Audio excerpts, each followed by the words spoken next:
Whew. Hey gang, sorry I'm late. I was out listening to my music on the go. How's that possible, you might ask?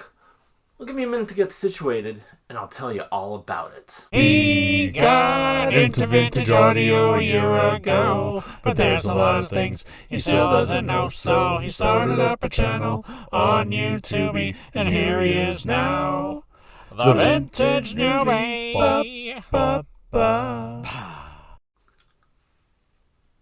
Alright, there we go. Welcome back. So yeah, I was out listening to my music on the go. That's crazy. Well, not anymore, it's not. Because I got this.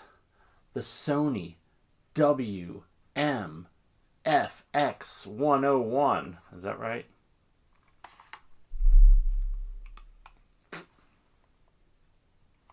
It is.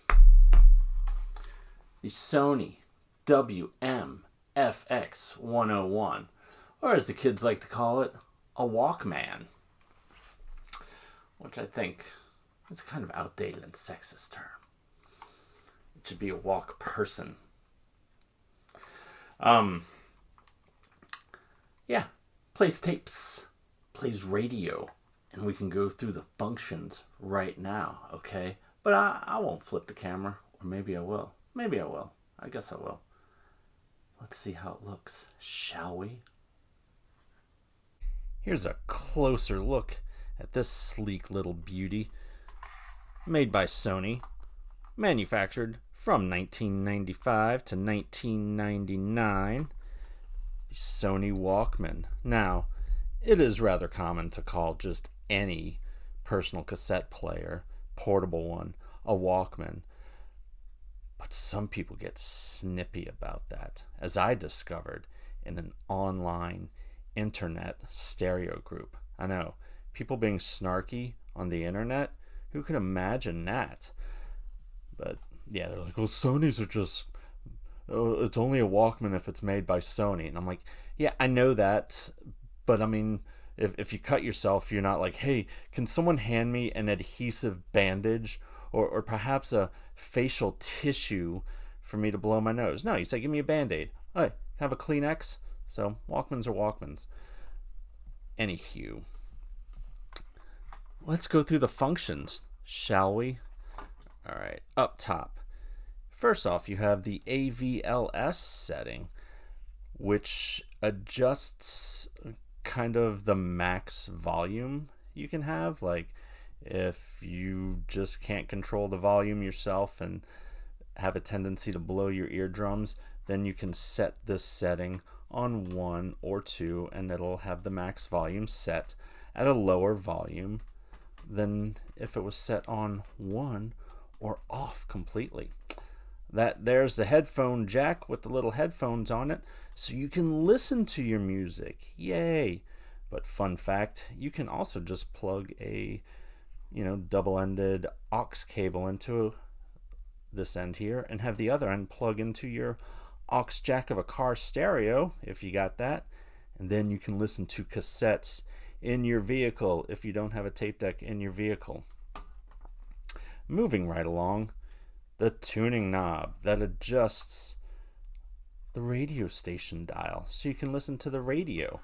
There's no antenna on these because these speaker wires, these headphone wires kind of act as an antenna for radio sources, which is also why some of the older headphones had like the metal bar going across the top that kind of helped pick up the signal too. But mine don't. These aren't even the original ones. These are just some like $5 Walmart headphones, but they match the aesthetic of this, so that's why I got them. You can of course get like fancier, newer, bigger headphones. I've got like a pair of other headphones. Boom, choppy editing. But yeah, newer headphones, like these Audio-Technica ones. And you can, this has the adapter to plug it into a home stereo, but yeah, see, it's got the little adapter there. So you can listen to modern headphones on it too, but I like the look of the ones that I got. Wow, nice fingers. Moving on with the functions. Your volume knob. And then, depending on if you're listening to the radio, you can switch it. It's the same switch, just depends on whatever function you have it on. If you have it on radio, you can use this switch to switch between DX and local. DX is old CB talk for distance, and that's if you're listening to like a national radio station, which I don't even know if they do that anymore, but I mean, this is the 90s, so it's like, yeah, if you were listening to, Howard Stern being broadcast from New York, you'd set it to DX. If you're listening to your local classic rock station, getting the lead out and whatever, you could switch it to local. But if you're in cassette mode, you could switch it between normal and chromium or metal tapes. Yeah. Then over here, what do we got here? Oh, you got your selector between AM, FM, and tape. Tape turns the radio off. Dur, dur, dur. Then you got your buttons, your stop, your fast forward, which see, because it matches the arrows of the play, your play button, and your rewindinator, so you can turn it back. Turn back charm. You got your belt clip for portability, in case you don't want to slide it into your pocket. Your battery chute right there. And this is equipped with anti-rolling mechanism, which, if you're like out for a jog or a leisurely stroll, it kind of keeps it from sounding wobbly as you're moving it around and stuff. It's kind of worn out on this one, but this thing is like 25 years old, so that's all right. Let's see what else. Finally, on the back, this little hole right here, if you fit a tiny little flathead screwdriver into it, because when I got this one, it was playing very, very slowly. So you put a little flathead screwdriver in the back, and you can adjust the pitch.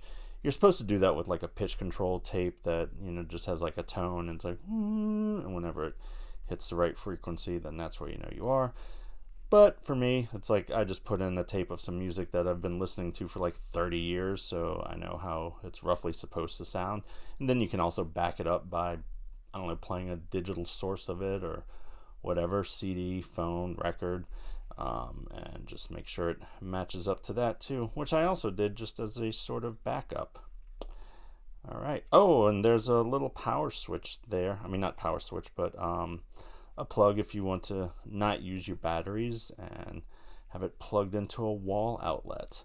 Not really sure when that would really come in handy, unless you really just want to listen to a Walkman in your house and don't have any other tape deck. So there you go. I do not have the cord for this, but I'm sure I could pick one up anywhere, go to a thrift store or whatever. All right, that concludes the functions of the Sony WM-FX101, commonly referred to as a Walkman. And so, to open it, there's no eject button. You just got a little thing right there. You put your finger, boom, pops out. You can take out a tape, put it in, and they recommend, not using a tape longer than 90 minutes. So you can listen to 45 minutes, and then you take it out, and you flip it, and you listen to the other side of the tape. Now, sure, you could listen to music on your phone, and it can probably store thousands and thousands and thousands of hours of music. An hour and a half, though. Come on. Unless you're using a 60-minute tape, then you got 1 solid hour of music. Isn't that all you need? But there's a solution to that. The case logic. Remember these? Open it up. You can have cassettes in it to carry it on the go. And then even if you need room for some backup batteries. So convenient. But how does it sound? It actually sounds pretty good. I'm not gonna lie. The sound is nice. There's not really any discernible tape hiss that I've noticed. The loudest noise is actually from the device itself. Hopefully picking that up. Yeah, it does kind of make a little bit of... So don't expect to be sneaking in after midnight past your parents if they're still up watching TV. Okay. Well, that concludes it for the Walkman. I like it. It's fun. I mean, I know it's not at all convenient, but it's neat. It's cool. I like it. And that's why I'm into all this stuff anyway. It's for the aesthetics, for the look, for the trip down memory lane. Okay. Well, that does it for now. See you next time. Have a blessed day.